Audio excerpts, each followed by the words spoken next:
Eu fiz uma laqueadura quando eu estava solteira, sem filhos e com 22 anos de idade. Eu não sabia que ia acontecer tudo isso comigo. Sou filha única. Meu pai e minha mãe são casados até hoje. Fui muito bem criada por eles. Porém, a minha mãe não é filha única. Minha mãe tem mais 5 irmãs. E essas 5 irmãs, cada uma tem uma renca de filhos. Então, apesar de eu ser filha única, mas eu sempre fui criada no meio de muitos primos. Eu tenho uma tia, em especial, a irmã da minha mãe, que ela tem 8 filhos, cada um de um pai. O mais velho dela tem a minha idade e os outros tudo mais novos. Essa minha tia foi quem me fez refletir e nunca querer ter filho na minha vida. Eu cresci vendo a forma que os meus primos eram tratados, da forma que eles eram criados, e eu botei na minha cabeça desde pequena, desde meus 5, 6 anos, que eu nunca queria ter filho. Quando eu tinha 10 anos, que eu ia brincar, que alguém falasse numa brincadeira, esse aqui é seu filho, eu já me tremia inteira. Eu nunca quis brincar de ter filho, que eu ia ter filho, eu nunca sonhei em ter filho, eu nunca quis ter filho. E todo mundo achava que quando eu crescesse eu ia mudar de ideia, mas eu nunca mudei. Pelo contrário, eu fui crescendo e o meu pavor por criança foi só aumentando. O meu avô, por parte de pai, ele mora fora do Brasil e ele vem nos visitar uma vez por ano. Ele não é rico,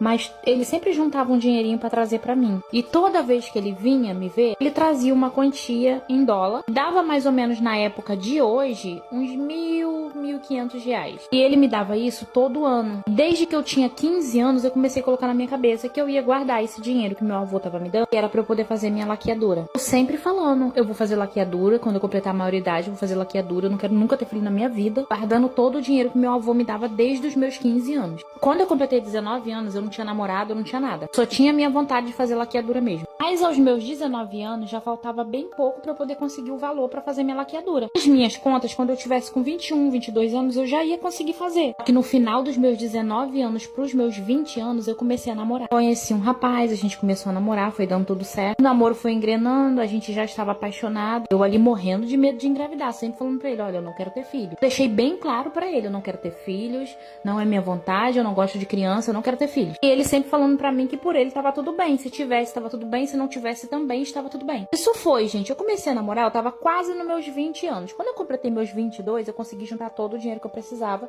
pra fazer minha laqueadura. Marquei, fui no médico, a minha cirurgia foi bem simples. Foi um pontinho bem pequenininho, foi rápido, fácil, prático. Eu voltei pra casa completamente feliz. Fiz o meu resguardo direitinho. E nossa, eu tava muito feliz, gente, eu tinha realizado um sonho. Vocês têm noção que é uma coisa de você desejar aquilo ali desde quando você era criança? Era eu todos os dias. Era muito grata por eu ter conseguido aquilo. Um mês depois da minha laqueadura, eu comecei a passar muito mal. Uma dor que me fazia me contorcer inteira. E eu não tinha nem passado ainda o tempo do resguardo da laqueadura. Então minha avó começou a dizer que aquilo ali, com certeza, quando o médico fez a laqueadura, minha avó começou a dizer que aquilo ali era uma laqueadura mal feita. Era por isso que eu tava sentindo dor, porque não tinha dado certo, eu não sabia nem que isso era possível. Mas eu comecei a ficar desesperada e com medo de estar grávida. Eu corri na farmácia, comprei um teste de gravidez e, pasmem, não estava grávida. Bom, pelo menos o resultado deu negativo. Aí que eu comecei a ficar mais desesperada ainda. Se eu não estava grávida, que dores era aquela? E, gente, eu comecei a ter febre, eu comecei a ter calafrios. A coloração da minha pele começou a mudar. Com a minha mãe e minha avó o tempo todo falando pra mim que eu tava grávida sim e que era pra eu imediatamente bater uma ultrassom. Eu fiquei com medo, né, gente? Eu tinha tanto pavor de engravidar, eu tinha tanto medo. Não queria de jeito nenhum fazer essa ultrassom. Eu tava em casa quase que me desfalecendo, mas eu não fui bater a ultrassom. E o medo de chegar lá na hora e ele falar que eu tava grávida.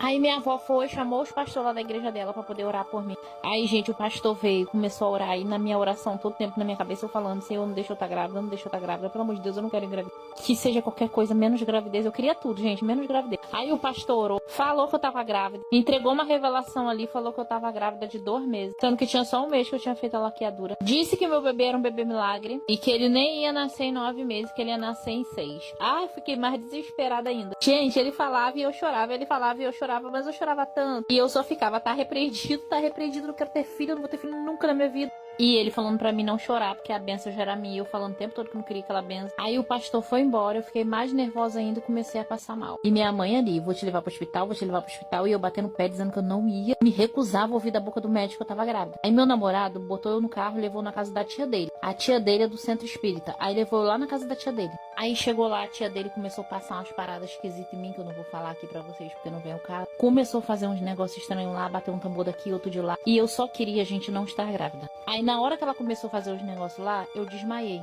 Quando eu acordei, eu já tava no hospital. Só que eu acordei 11 dias depois. Eu fiquei 11 dias, tipo num coma, adormecida, paralisada por 11 dias. A minha mãe tinha feito um cartaz, quando eu acordei, que eu abri os olhos assim, que eu olhei pra minha frente, a minha mãe tinha feito um cartaz, escrito assim, você não está grávida, e colocou na minha frente. Quando eu abri os olhos, foi a primeira coisa que eu vi. E foi aquilo ali que me deu força e me manteve de pé. Aí que eu fui informada e fui saber direitinho que na cirurgia que o médico fez, esqueceu o metal que ele usou para fazer minha cirurgia dentro de mim. Quando eu cheguei no hospital, que eles começaram a fazer a ultrassom, já de cara deu para ver, ou seja, talvez se eu tivesse ido pro hospital assim que eu comecei a sentir as dores, eu teria conseguido evitar muita coisa. Mas eu tava com tanto medo que eu fiquei só adiando. E eu tive várias infecções por conta disso. Eu tive que ficar internada depois que eu acordei do coma. Eu fiquei internada por mais 3 meses no hospital por conta das infecções que eu peguei. Mas isso tudo já se passaram 11 anos e hoje eu tô bem, feliz, graças a Deus, sem filho. A laqueadura deu certo. Mas mesmo assim eu continuo usando outros métodos porque eu ainda não confio 100% não. Ainda fico com um pouco de medo.